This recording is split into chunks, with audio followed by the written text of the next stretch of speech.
Welcome to Celebrating Growth Over Grace, G over G, using spaces. So we have a wonderful presenter who's a good friend of mine here today, just super energetic and super just awesome. So I'm very excited to have Melody on EA Webinars today, for the first time by herself, but not the first time to EA Webinars. So yay. Who am I, you may ask? Well, I am Dr. Desiree Alexander. I am the founder, CEO of Educator Alexander Consulting. And these are all of the different ways that you can contact me. Under the video, if you're watching this on YouTube, under the video in the details, you will have the link of resources. Make sure you get that. Don't miss the resources. No, you do not get a certificate for watching the video, but you do get the knowledge. So yay, you. Okay, what is next? Next weekend, we have SEL, Teaching Essential Skills for Tomorrow's World, with the amazing Rochelle. She is a friend of EA Webinar. She has been here multiple times before, and we are always happy when she can come back and share just her multitude of knowledge with us. So we'll be talking about SEL skills next week, and then collaborative storytelling with Elementary. And Elementary is a tech tool that lets your students create books and choose your own adventure stories and all kinds of awesome stuff, but there's also a coding element behind it. And Nicole has also been with us before, so we're happy that she's coming on back to tell us some more things that we can do with Elementary. And then we're going to skip to April. So we have Working Together on Wakelet with the amazing Leticia, Nurturing a Linguistically Inclusive Learning Environment with Carly, Equity in Instructional Coaching with Victoria, Leveraging YouTube for Learning. So you see, these are all throughout the summer. Y'all got to keep coming back, and we have much more being planned. So you got to come back. ISTE is live this year, and it's in NOLA, y'all. So you got to come and check us out. I am going to be there. Immerse students in learning. You may be like, that picture is different, but it looks a little bit familiar. It's Rochelle again. So she will be back with us talking about AR, VR, XR. And if you're like, what is all that? You want to be there to learn about these things.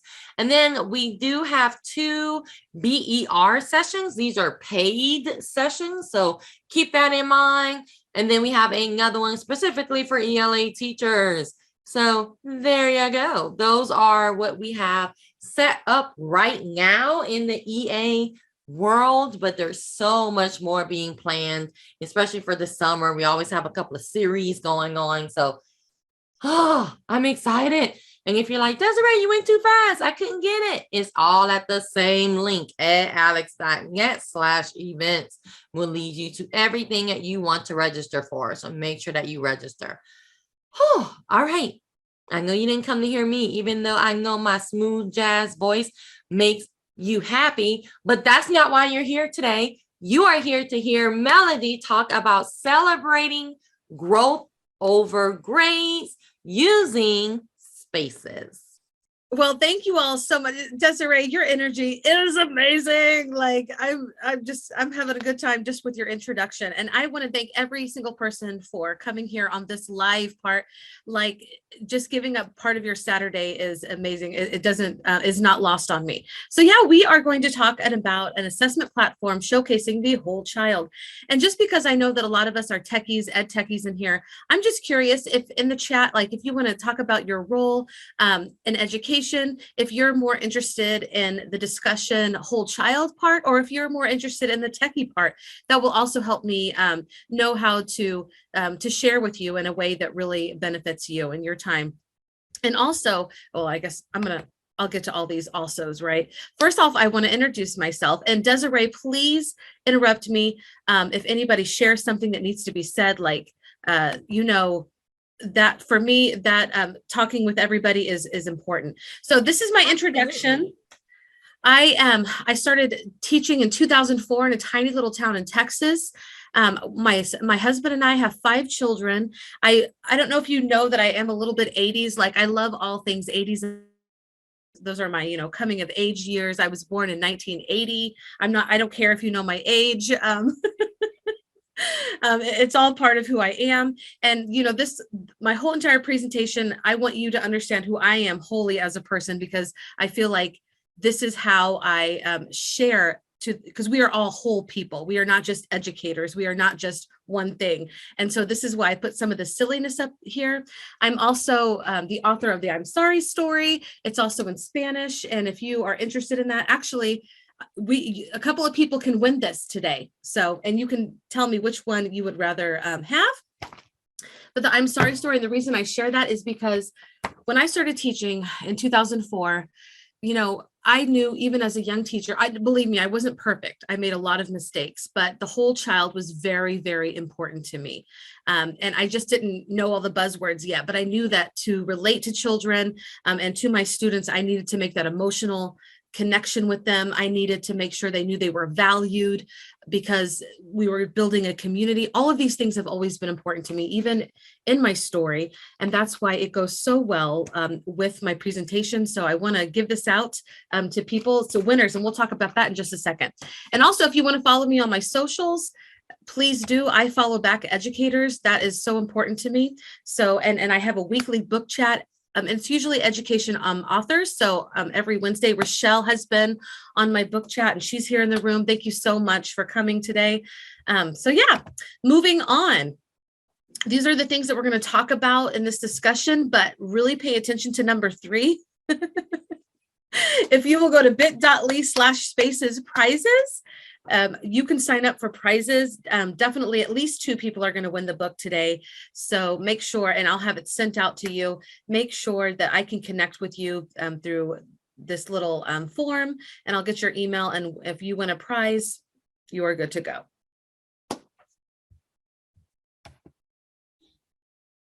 All right. Another thing about teaching the whole child is giving choice, letting students, do what feels comfortable for them as much as you can when you're teaching. And so as a child of the 80s and 90s, choose your own adventure stories were so big. So you get to do that today, or if you're watching this on YouTube, you can, if you follow this QR code, you're going to join my Spaces class that I have set up. And you can actually go through the presentation there. You can discuss with us. And if you're comfortable talking, like, I don't mind if you unmute yourself and you want to talk about something. I know that I offer a perspective, but that everybody in here also offers a perspective, and I don't know everything. So if there's something valuable you want to share, please know that as long as you feel comfortable sharing, I don't mind stopping and listening, or just, being in the chat. And this is the bit.ly/showcase whole child. This is where you can find the presentation, but I know that Dr. Desiree is going to give out all of these resources at the very end. She has collected it. And so don't worry if you don't want to go to these links right now. And I don't mind if you're texting. I don't mind if you're drinking coffee. You are good however you are. And I'm so appreciative that you are here. And I feel like people are talking. So, tech part. Okay, great. The techie part. Thank you. Yes, and Dr. Desiree says that you can unmute yourself anytime. So please feel free to unmute yourself and let me know what's up. So I appreciate that you told me that you want to see the techie part, because it's exciting. So we'll get there very soon. I spy with my little eye this amazing graphic. And the reason I think it's amazing is because it really talks about what encompasses the whole child. Okay, and just to be fair, when I was growing up, I don't know that as many of my teachers were interested in me as a whole child, but I was very compliant. I could memorize very easily. And I'm also a natural reflector. I reflect about things. So I went through school very easily. I excelled. I had siblings that didn't excel very much, or, like I did. I had classmates, and, I've had students in my time of education. And I put this here because our system is based on compliancy. You can argue with me, but I really feel like we're still kind of like in that 100 years ago compliancy issue, where when students aren't being compliant, then we write them up. There's just this whole cycle. of where our system has gone wrong and where it was really been harmful to students. And so I love this graphic because it talks about each area that is so important. I'm really big in the social emotional development area. I would love to know, when you're looking at this graphic, do you feel stronger when you're talking with students in the mental health, physical health, cognitive, academic, or identity development? Do you feel like you hit any of these areas stronger than others? I would love to know in the chat, or if you want to unmute and talk.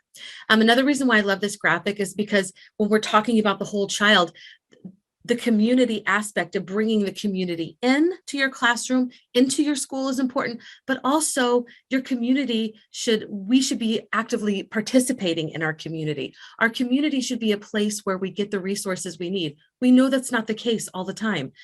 These are utopian ideals. I think sometimes I'm like, can we really do all of this? And the thing is that none of us is perfect. I teach my own children, I'm homeschooling my own children through this pandemic. And I just want to say that I mess up all of the time. None of us is perfect. This is like a process to get to where we are embracing the whole child. But then we come to the equity issue. And I want to, as part of the equity, and getting the kids and the students the resources that they need, teachers also have to have the resources that they need to teach our children. So there's just so much about this graphic that is truthful and helpful. And we just can't ignore any of these little sub areas. All of it together makes the whole child. And I'm just curious, I'm going to look at the chat, or Doc, if you would just interrupt me. Is anyone saying anything about this? Not at this time. Okay. Also, this is a great graphic, and I put the link in here. The Learning Policy Institute is amazing. They have so many different research topics on this, so I would recommend going. It is a part of the resources. All right, so let's discuss this a little bit. Students are more than their grades. True or false? What do you believe? I feel like you're probably going to say it's true. If you're a teacher, students are more than their grades. If anybody says false, stop me, Doc. Okay. That's me a bunch of truths. All right, so. But how would our students face, how would they answer this question? I found this tweet a few weeks ago when we tell our students, you are more than your grade, they may come with a response that is completely different than that. They may think, yeah, right. Like, my parents expect me to be up here. I need to get a scholarship for college. Like, grades do matter. So have we communicated through our entire system of education that grades matter more than their growth does? I think we've done a great job of showing students that grades matter more than anything else. And I don't want that to be the message, but our system is built on compliancy. There are a lot of things that we have not embraced when we talk about the whole child.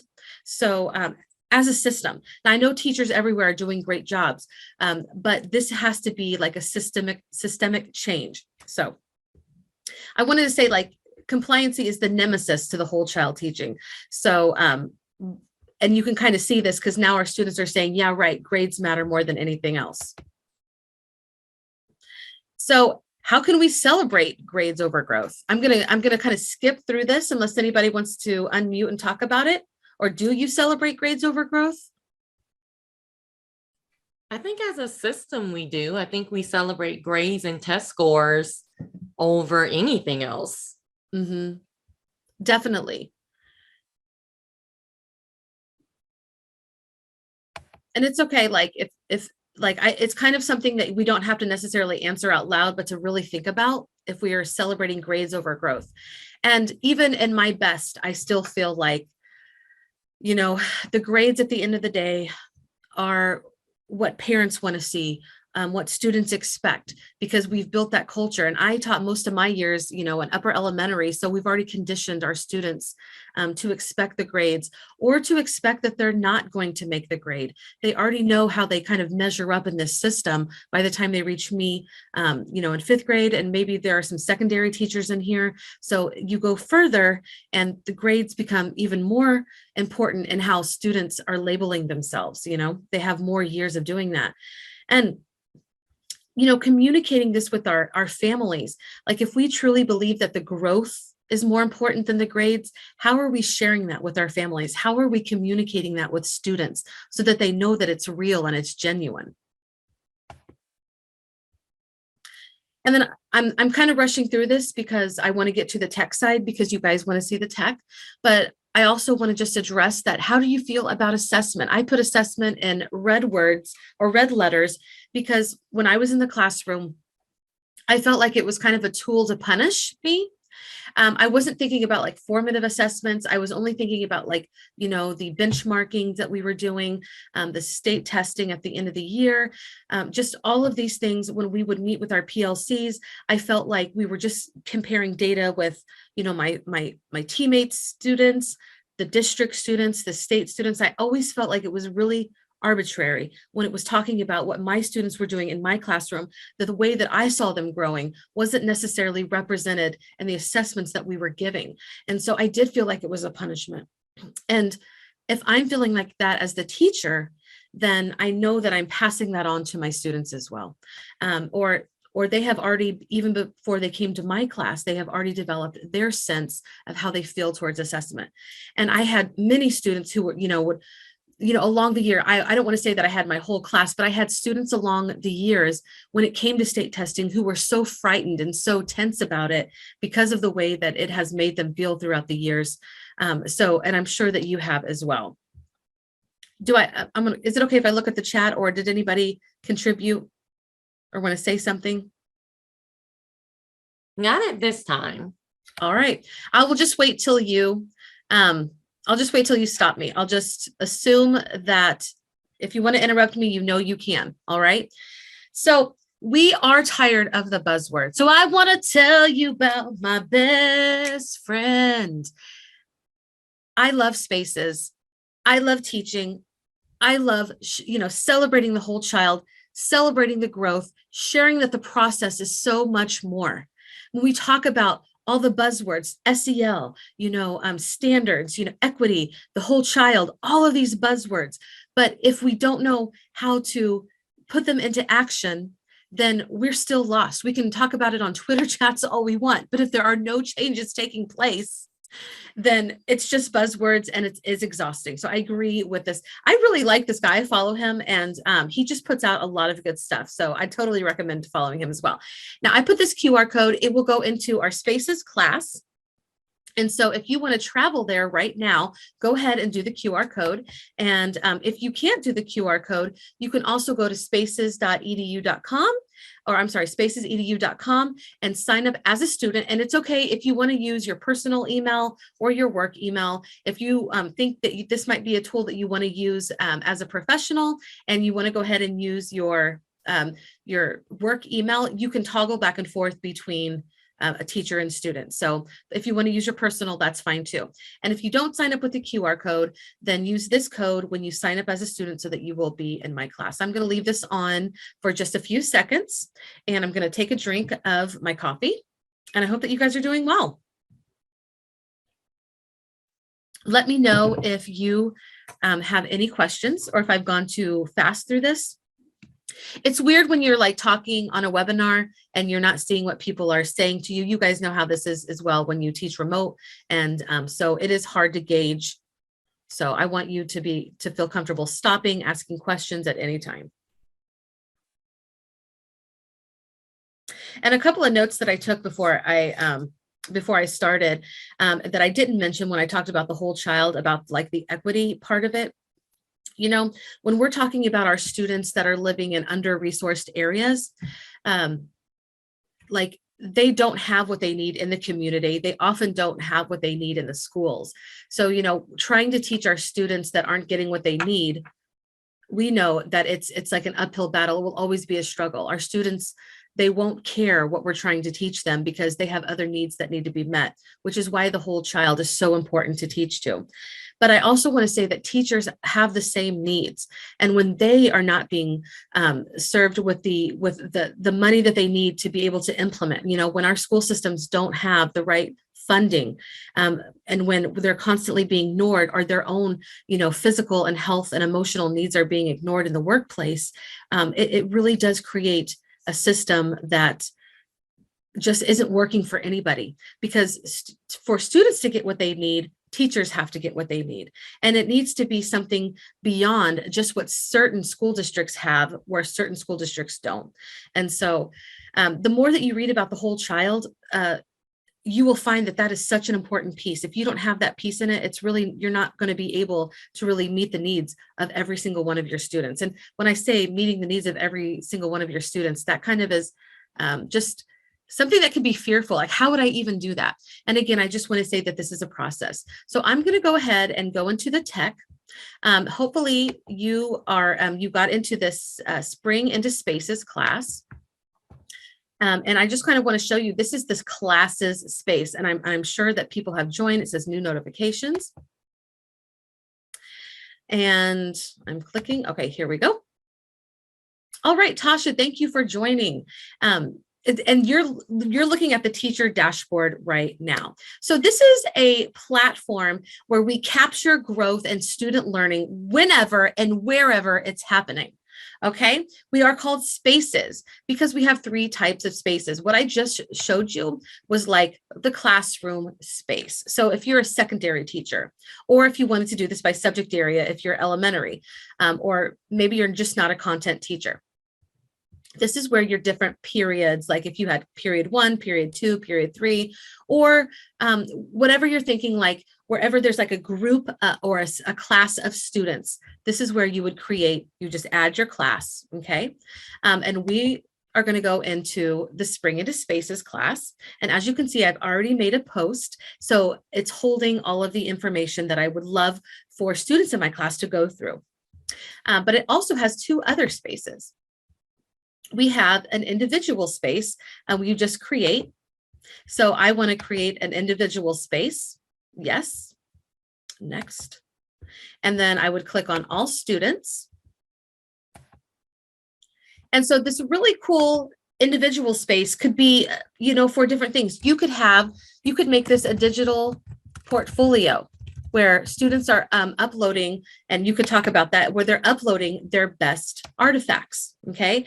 And then once you assign it, you will have assigned it to all of your class. But Tasha, I'm gonna use you as an example, or Doc, I'm gonna use you as an example as well. The communication that happens is only between you and the students. Okay, so nobody else, even though you can see all of the students right here, the communication is that one-on-one. And sometimes in the classroom, we really struggle having that one-on-one time with students. And we know that some of our students aren't like always feeling, you know, comfortable talking with us or talking with us in front of the whole class. So this also could be a space where you develop that relationship with the students so you can find out what they need or what is, you know, what is hindering them from being able to complete their assignment, or what is hindering them from being able to come to school. Like there's a myriad of things that students struggle with before they ever come to us. This could be a space that is safe. You could name it something else, not a digital portfolio. I'm going to name a one-on-one space called dumb questions, because we all feel like sometimes our questions are dumb. So like, it's not because they're dumb questions, but if you feel like it's a dumb question, you don't want to ask it in front of everybody else. This would be a safe space to ask that question in. And if you notice over here, it says students, and then it looks like the I is crossed out and the family is crossed out. So the teacher can actually, you can upload things for your student, or like if you don't want to have it at all, you can keep it hidden. Maybe you don't want to do the individual space, but maybe you're trying to create it like I am. You can just make it visible, or you can make it active so that they can contribute their artifacts too. It's not just you putting into their digital portfolio. It's they are able to upload as well. You can also do this for family. If you wanted to connect your families, and I'll show you how to invite families in just a moment, but the family access, they would only have access to their students. I think when it comes to safety of and making sure that parents only have access to their students, I feel like this is the safest space. Also, you know, sometimes if you're teaching younger students, then they have the ability to upload where learning is happening. And so I'm going to save this so you can see now that it is active. Students and family can see it and students can participate. So let's talk about like this individual space for digital portfolio. Maybe students are phenomenal piano players, or they are artists. Maybe they sing or they paint. Maybe they have a talent. They're an exceptional drummer. And this individual space, students actually can upload things that they're doing that's outside of school, because we know when we're teaching the whole child that when we give them those deep, enriching moments of teaching, they happen at school, but they also happen at home, or they happen in the community. And so we're inviting students in these individual spaces to share what is happening, not just at school, but what is happening at home as well. So that's the cool thing about this individual space. And again, you can we can name it anything we wanted to. If you wanted to use it as a digital portfolio, you can actually call it digital portfolio. If you wanted, I was just saying dumb questions where students feel safe. We always had a parking lot. We were an avid class or avid school. So we would have a parking lot for these dumb questions that students could put anonymously up when I was busy doing something else. This could be your parking lot. I like that. Ooh, parking lot. And then you could explain here that this is where you make comments or questions that you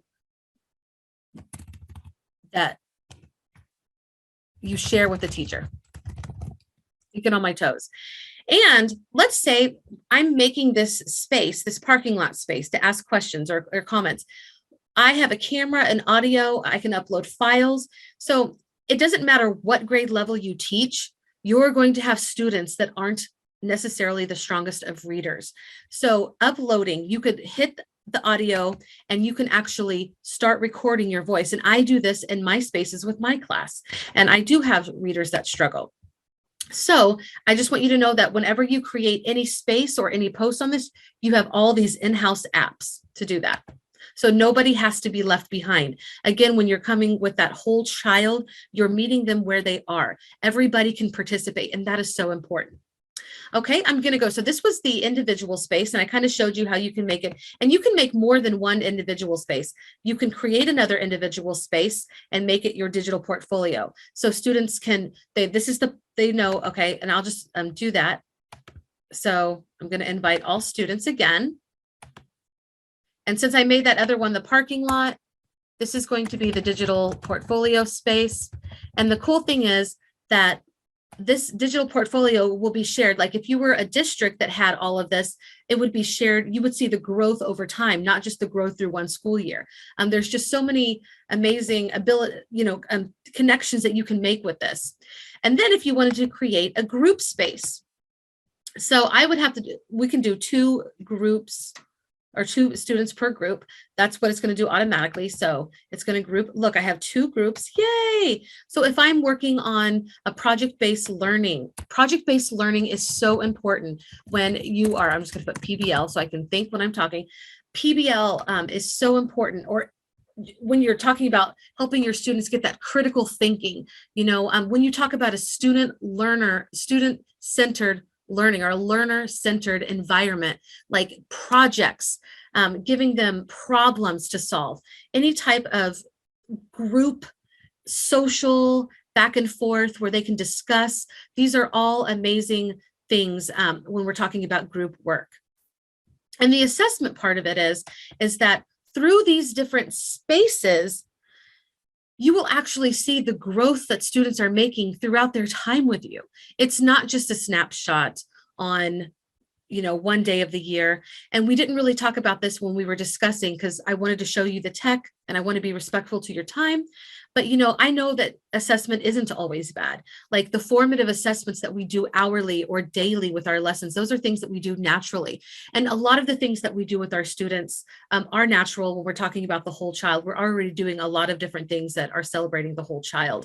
But now through these different spaces, we have a more wholesome picture of what our students are actually doing and contributing.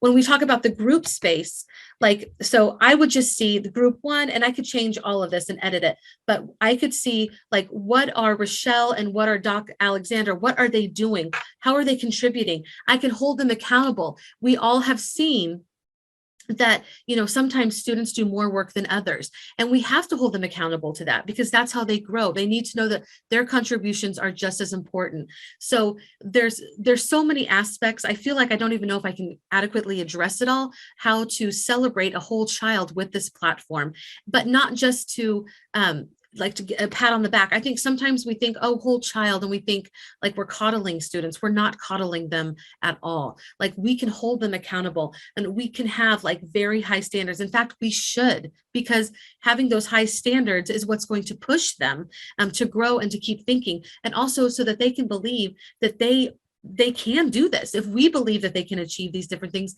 they will take that on as well. But we still have to meet them where they are. And right now in our history, like, meeting students where they are is so important. We use those words like gaps and you know, learning gaps, and we talk about how students should be 2 years ahead, but the pandemic has kept them. Well, to me, that is all arbitrary, because those things, those standards, they are for students pre-pandemic.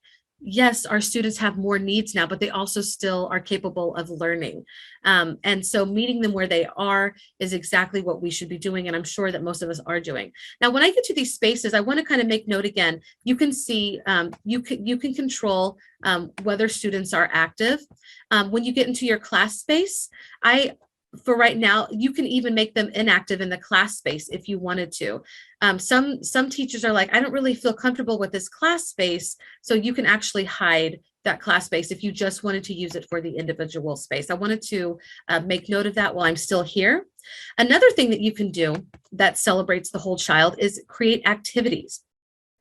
And the cool thing about it is, when you create an activity, you can make it for, it says class. Maybe I don't want to make it for the class. Maybe I want to make this an individual. Maybe I didn't add a group in here, but who do I want to do this? You know, it can be for different, like, let's, you know, it doesn't have to be in your class space. So you get to choose. And you also, we have, oh, I am going down here. So I wanted to make note of this too. You can put a due date if you want to, but if you want this to be open, you can as well. And also at Spaces, we are always looking for feedback. So please always share your feedback. So new features are coming about. I want to go back to, I want to show you the class space, because I use that the most. But if somebody is saying that they want to see something more, or if I need to slow down or do anything, just stop me. Oh, we do have 2 questions. Sure, go ahead. What role does a co-teacher play, or what role can they play? I love that question.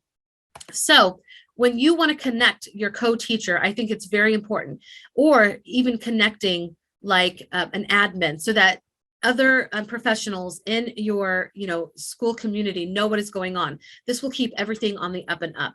So I definitely think that having teachers in your, you know, in your space with you is great. And also, when we talk about the whole child, if we can combine, like, teaching separate subjects and separate content areas, it's kind of arbitrary. I've used that word already, but when we are learning, we're learning in wholeness.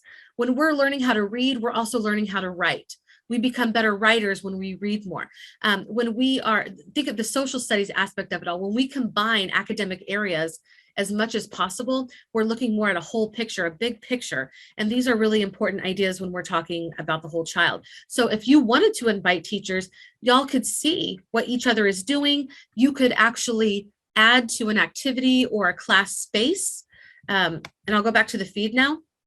So this, oh my gosh, I love this. Thank you. And look, thank you for sharing, Michelle. And I can love that.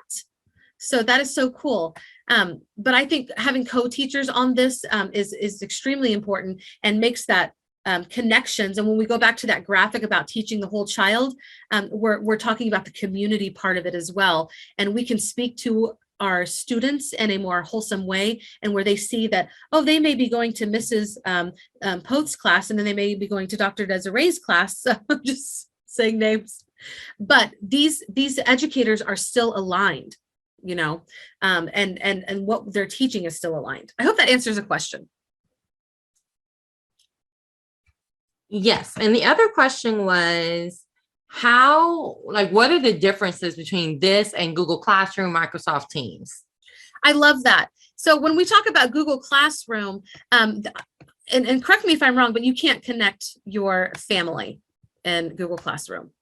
Like, if you wanted to do this, you could connect to each person. You could connect each person's family so that they could see their personal space or their individual space.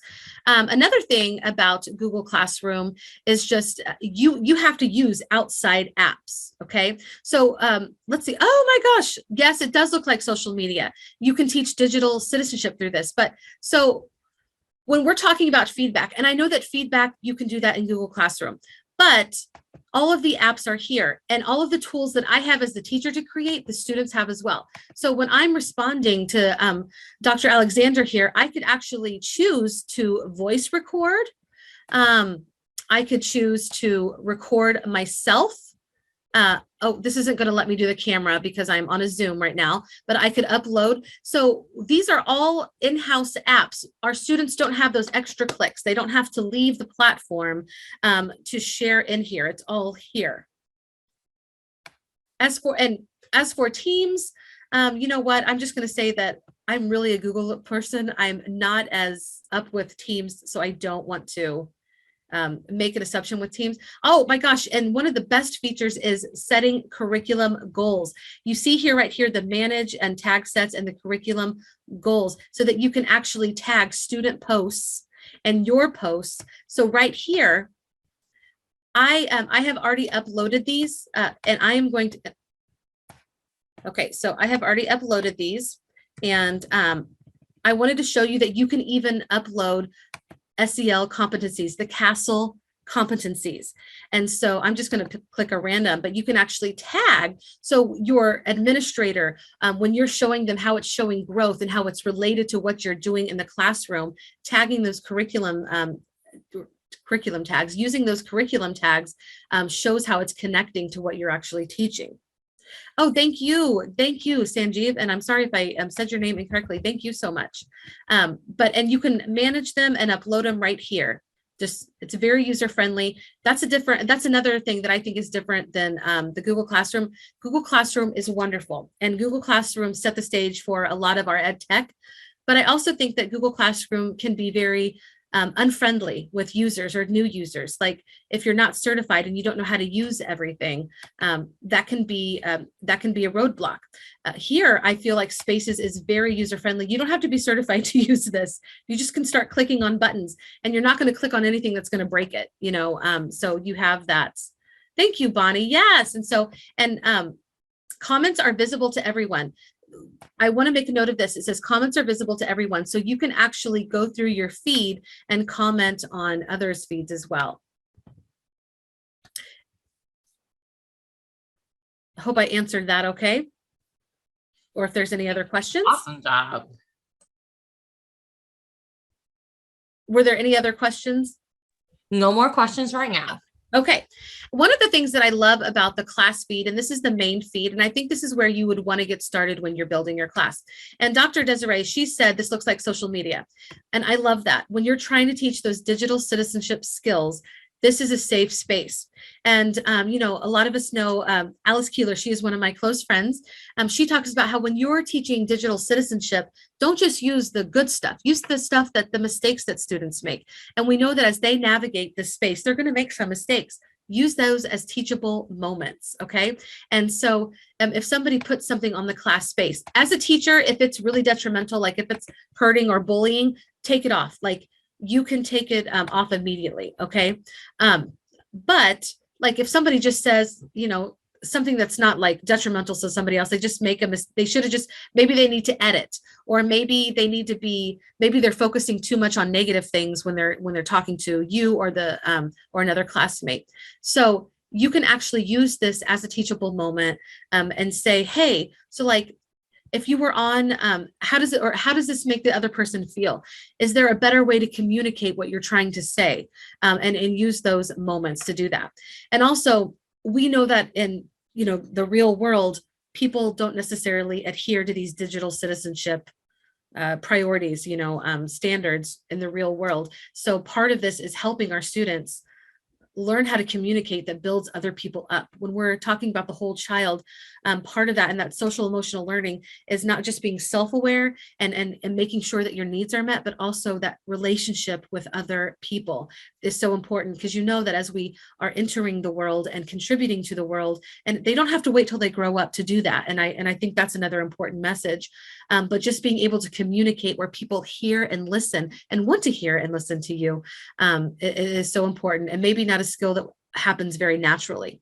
So this class space is something that you could every day maybe talk about, like maybe you have that essential question that you want to bring up, and this can be like a post where we always come back to this post, right? And we're talking about what we're learning.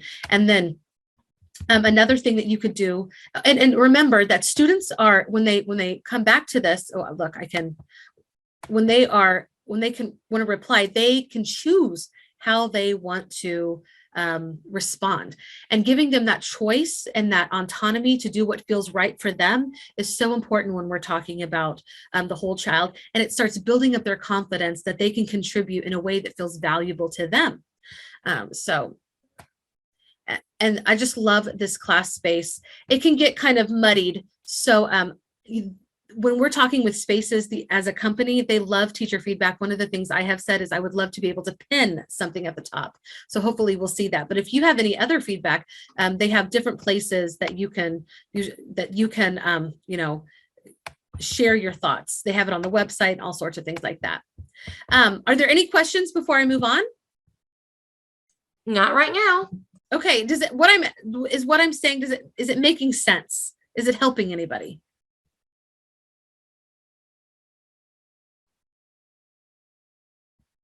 All right.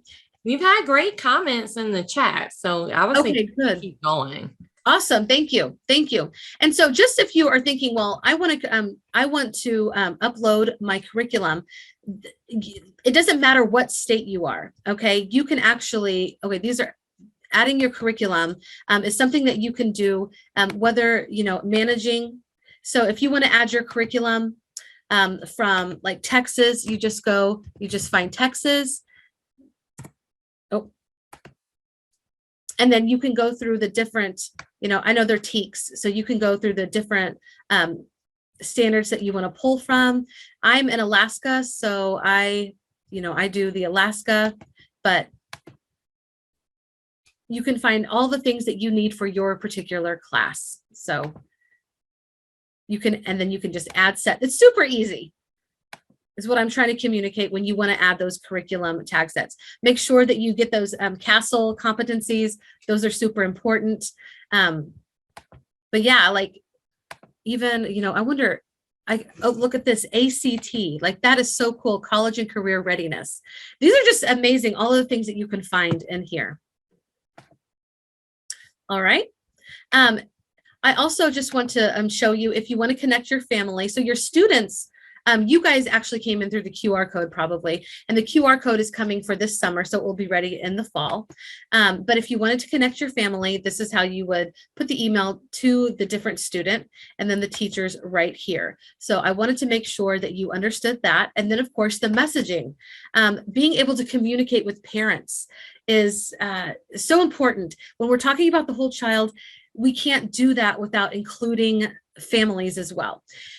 And I know this is a very touchy subject, and I want to be very respectful of that, because it's kind of an ugly atmosphere. And I want to blame that on the politicians who've kind of used that against education, have kind of made these dividing lines that like you're pro teacher or you're pro parents, like you can't be pro teacher and pro parents at the same time. And honestly, most of us in this room we are pro parents, we are pro teachers, we are pro students.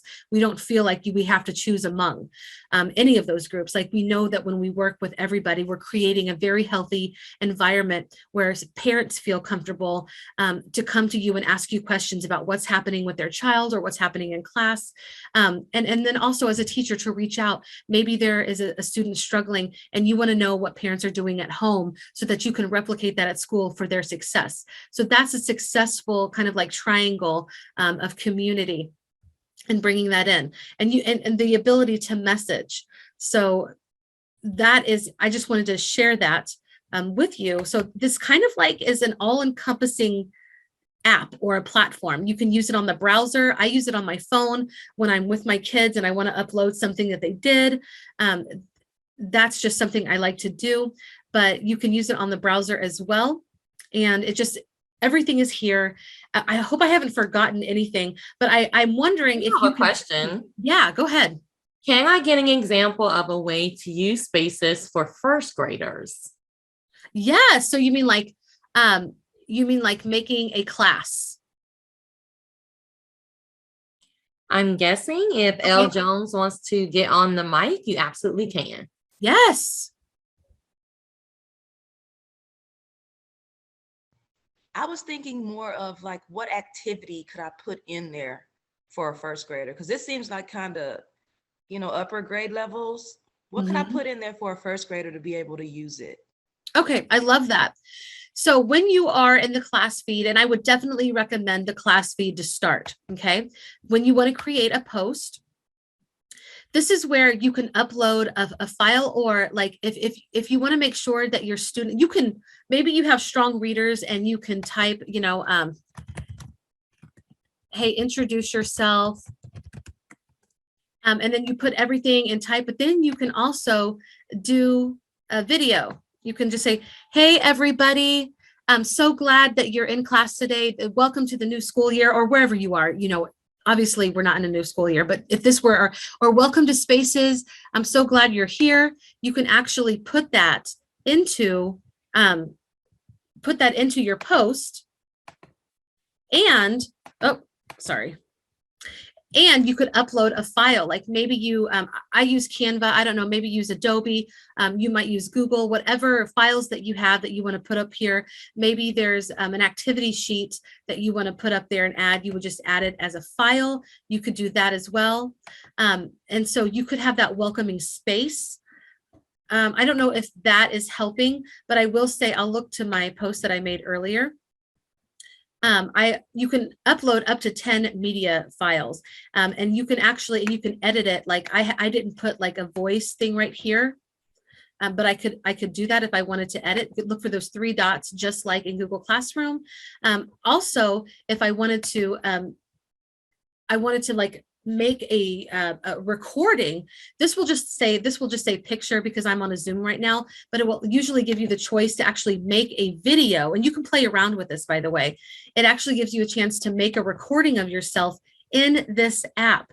So if you want to engage your first graders in here, you can do that. You can do the audio, you can do the recording, and then they can respond to you how they choose as well. Maybe they want to respond to you with voice. Maybe they want to take a picture, or maybe they want to take a video as well.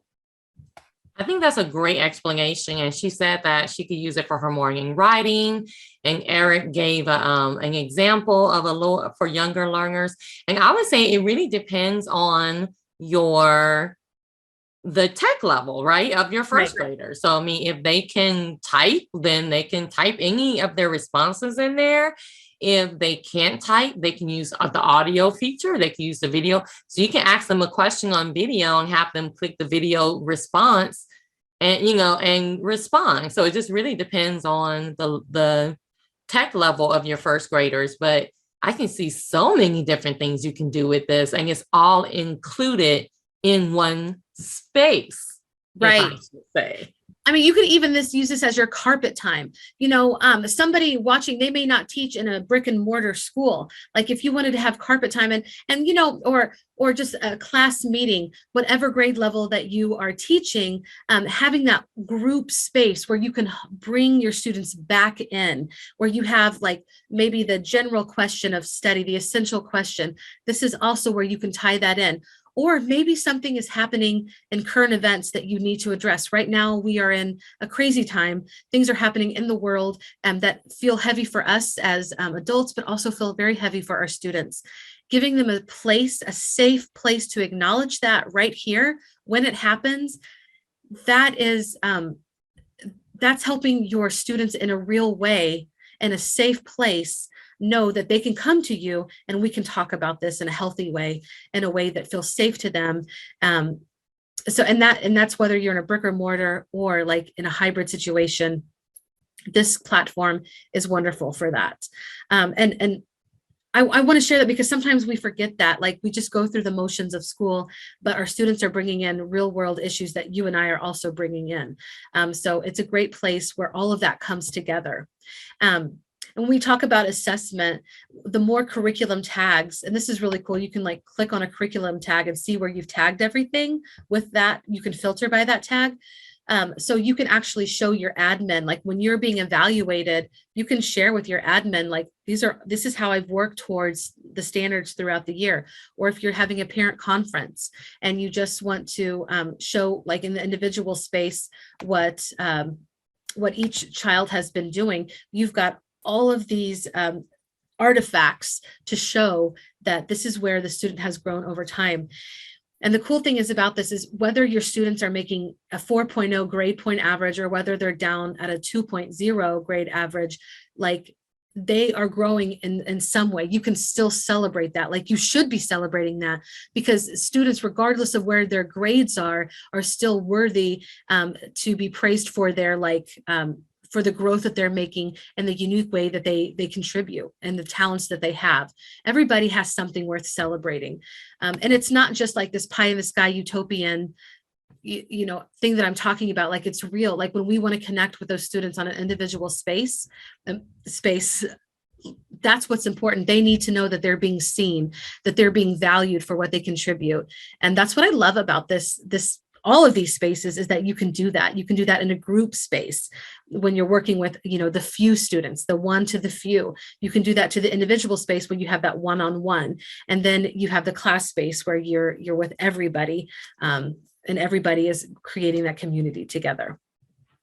Can you show class space just one more time? We had the question, can we create our work in classes just like Google Classroom? Okay, I think that you can. Are you talking as a teacher or as a student?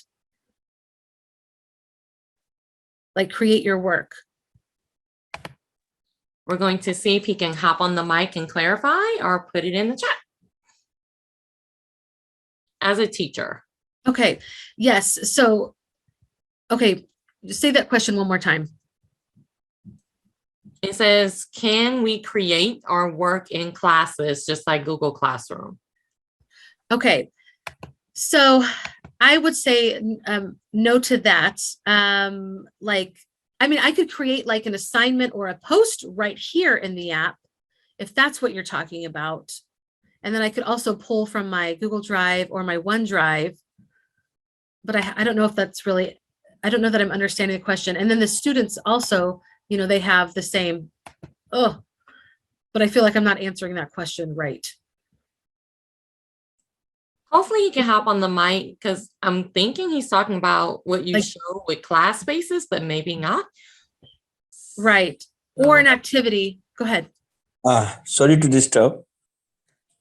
Actually, a few days ago, I familiar with this platform, and I went there and I created this space for my student. I like it. Lots of features are there. Feeds, individuals, groups. But my question is that can I create the separate classes for my, just like grade 10, grade 11, grade 12, I do in Google Classroom. Right. So I would go back. I think I'm understanding, like I would go to this home button, and this is where you would create a class. Like you would create like your grade 12 class. And then you could do grade 12. You could put fill out this environment, select the grades. I said grade 12, but I'm just grade 1 just to go for time. And then add class. That's where you would create your different classes. If that helps. Is there a limit to how many classes you have active at the same time? You know what? Not that I am aware of. And that's a really good question. I don't think that there is a limit. But you could have right here, you could have your grade 11 class, your grade 9 class, or whatever you need. This is where you would, and I want to, and then you can, where are we? then you click onto your class, and then this spaces takes you to the individual and the group space. But I want you to remember this home will take you back to your classes, that home button. Thanks. Okay, I hope I answered your question. I'm sorry. Yes, thanks. Okay, great. I know we're running out of time, so I wanted to share something. Oops. Okay. I wanted to share, make sure that you have gone to, and also this is going to be a way for you to connect with me, but if you go to bit.ly/spaces prizes, I will have your email, and because I want to give prizes out after this, but go to bit.ly/spaces prizes. I will have your email. I will email you sometime soon, and that way you can stay connected with me if you have any other questions. But that's the good thing about this. Not only do you get prizes, you stay connected with me. So, and also when we're in our spaces class, feel free to ask questions in this class. Like I will be able to answer you in real time. So I want to stay connected, but I know that our time is up. I hope that I addressed something that resonates with you, that you feel like you can use in your classroom, that you can start like with your class space and your main feed, your class feed, and just get that community going. Hopefully it's something that you can implement with what you're already doing, but I also hope that it shows you that getting beyond buzzwords and using ed tech to support that is definitely something that you can do with the Spaces platform. Absolutely. And I just want to say, if anyone has any final questions, you can hop on the mic. We do have one question in the chat. Can you archive spaces? I do believe that you can. So the individual space will live on. So the individual space will always be at the ownership of the students. So even when they graduate, they still have their digital portfolio, especially if it's something that teachers are doing like in your school and in your district. But yes, I do believe that you can like close off that class space or archive it. That's a good question. You probably said this, but how much is this program? Oh my gosh, I should have led with that. This is free for teachers. We would love for a district or a school to adopt us, but for teachers individually, all the features that I just showed you are free for teachers. So like if you wanted to implement this in your class, everything that I just showed you is available to you. Woohoo! Okay, I'm going to open up the mic just for a second and see if we have any questions.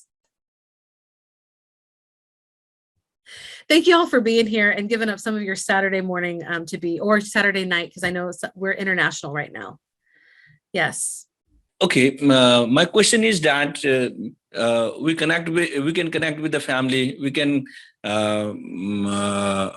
collaborate with the learners, family, and the teachers. Okay, so family can assess their children's work. How? I love that. If you connect family members to the students, and then add them to the individual space, the individual spaces, I'll go ahead. You want me to share my screen again? That's a really good question.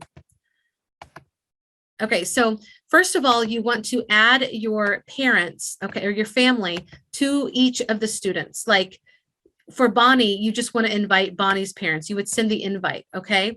And then when you go to the individual space, as long as you make it, so you would have to like make it available to parents. You would have to make it visible for them. As long as you could, as long as you're able to connect them that way, then they are able to see their child. So Bonnie's parents will only be seeing Bonnie's work. LaTanya's parents are not going to be seeing Bonnie's work, and Bonnie's parents are not going to be seeing LaTanya's work. So it is protected that way.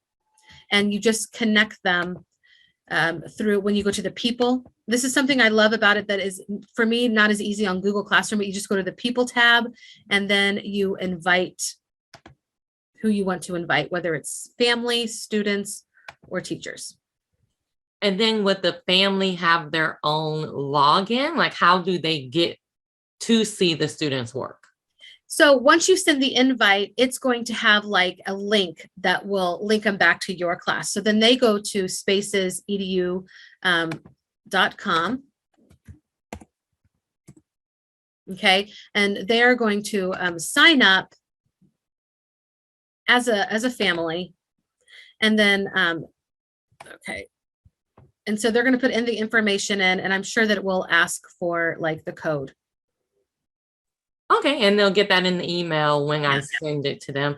And then I want to ask a question about family as well. What can the family actually do? Is it just like view only, or can they comment and all that kind of stuff? Right. So that is a great question, and it depends on what you want them to do. So I'm going to go back to the home screen, and well, that's not a great screen. I already gave them permissions. So you as the teacher control all of the permissions to do that. So if you see right here where it says students and family, like this is the class space, I would recommend not having the family because for privacy issues, I would not have the family, you know, be able to see the class space. But for like individual space or like the parking lot, you know what? The parking lot is for questions for my students. I don't need my families to see that. So I would actually hide that access. So this is, you have these options of what you want your family to be able to see. They can also, you can hook them to the group space, but again, I don't necessarily recommend that. I definitely want to make it available to students. But I'm not sure that I want families to be able to see. Now, if this was something involving families, like it was a project, that would actually be a pretty amazing thing for families to be involved in that. But hopefully it would go with the safety of whatever your expectations are for your district and state. So as a teacher, where would I put the settings of what I want my family to be able to do? So this is the part of the settings right here. So like if you wanted them to be able to see the access, first of all, you do have to connect them. And tell me if I'm not making sense. So first of all, you have to connect them. And then you also have this family guide, all of these different things that you can share with a link to them.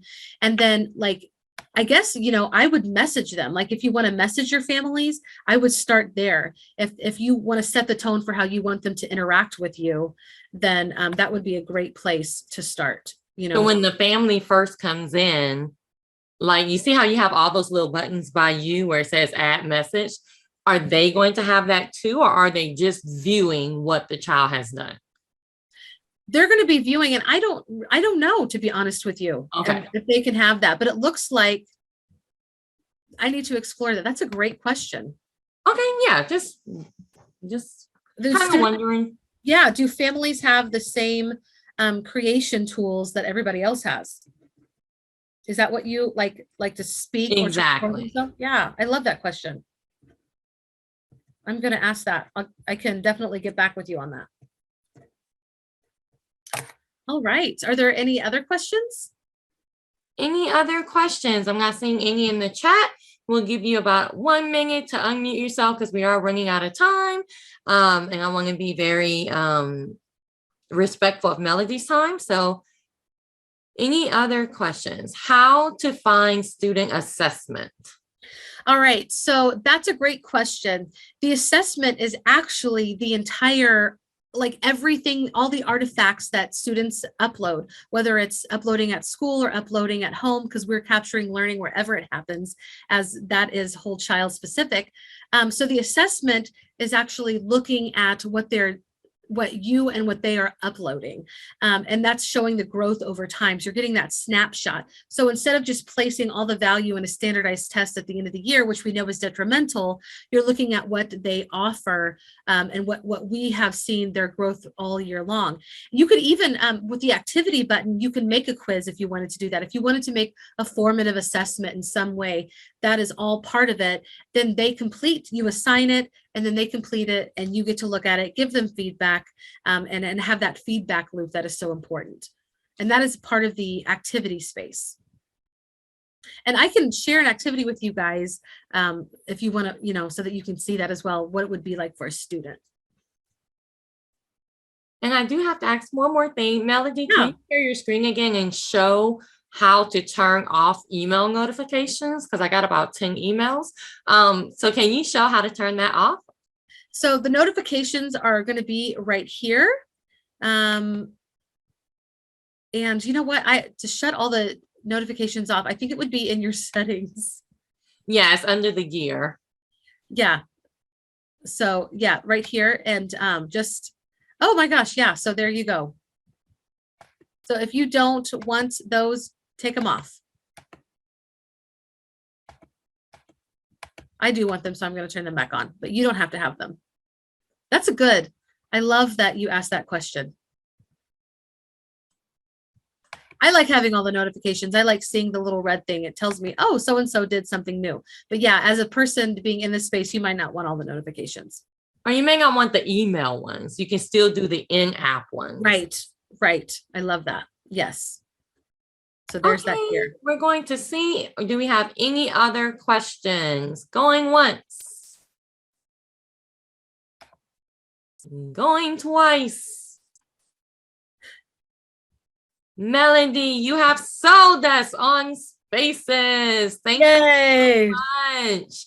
We appreciate it. We appreciate everything, not only telling us, like making us really rethink growth over grades, even though I know it's, you're sometimes preaching to the choir, and I still don't know what that means, but preaching to the choir of, most teachers know that and they want to do that, but unfortunately laws and rules, go against what we're trying to accomplish. But thank you for even anytime we can think about it, right? Anytime we can immerse ourselves in that message helps us out. So thank you so much. And then of course, showing us Spaces. Yes. No, thank you. Thank you, Dr. Alexander, for allowing me to be on your webinar series. This is such a privilege. And I appreciate everybody that showed up, whether you're watching the replay or you're here live. I just appreciate y'all so much. And I hope that something along this has resonated with you.